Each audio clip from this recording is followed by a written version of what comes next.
பட்டாசு விபத்தில் தோறும் உயிர் கொண்டிருக்கின்ற அரசோ மத்திய அரசோ ஒரு தீர்வு ஏற்படுத்துமா என்றால் இல்லை.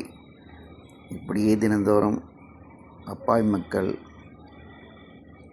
உயிர் பலியாகுவதை எப்போது தடுக்கப் போகின்றார்கள்?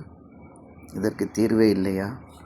அடுத்த செய்தி, இலங்கையில் நம் தமிழக மீனவர்கள் போய் சிக்கி அங்கு சிறையில் வாடுகின்றனர்.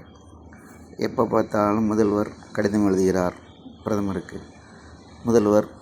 கடிதம் எழுதுகிறார். இது எப்போ கடிதம் எழுதி எப்போ அது போய் அதுக்கு நடவடிக்கை எப்போ எடுப்பாங்க?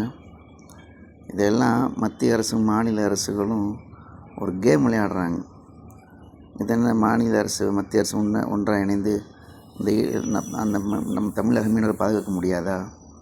ஏன் எல்லை தாண்டி போகிறாங்க? எல்லை தாண்டி போகாத அளவுக்கு என்ன வழிகள் இருக்குது? அதை கண்டுபிடிக்க முடியாதா?